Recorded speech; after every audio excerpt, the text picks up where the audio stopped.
আসসালামু আলাইকুম রহমতুল্লাহ। এই হুজুরের কথাগুলো শুনে যাবেন, গুরুত্বপূর্ণ কিছু কথা বলে। এত মুফতি বাংলাদেশে। এই যে গত কয়েকদিন আগে বেগম জিয়ার যে জানাজার নামাজ হয়ে গেল, আহলে হাদিসের এক ভাই, নাম বলতে চাচ্ছি না, নাম বলেই ফেলে দিলাম, মুজাফফর বিন মুহসিন বলতেছে জানাজার নামাজ হয় নাই। নাউজুবিল্লাহ। কেন কেন কেন হয় নাই? বলতেছে সূরাতুল ফাতিহাকে ইমাম সাহেব ইনকার করেছে, সে সূরা ফাতিহা পড়ে নাই, অতএব নামাজই হয় নাই। আজকের মাহফিল থেকে বলতে চাচ্ছি মুজাফফর বিন মুহসিন এলেমই নাই। এই কথা বলেন না কেন?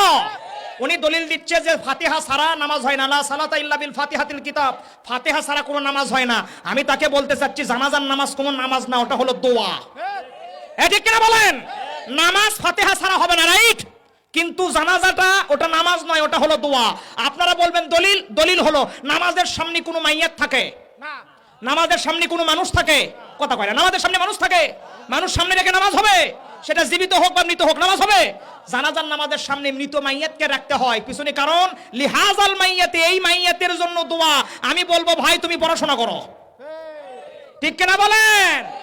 আর যদি তোমার এলেম আরো বেশি হয় তাহলে আমাকে চ্যালেঞ্জের ভাত দাও, বাহাসে বসো, আমি যদি হেরে যাই আমি তোমার হাতে মুরিদ হব, আর তোমারটা যদি ভুল হয় তাহলে আমার হাতে মুরিদ হওয়া লাগবে।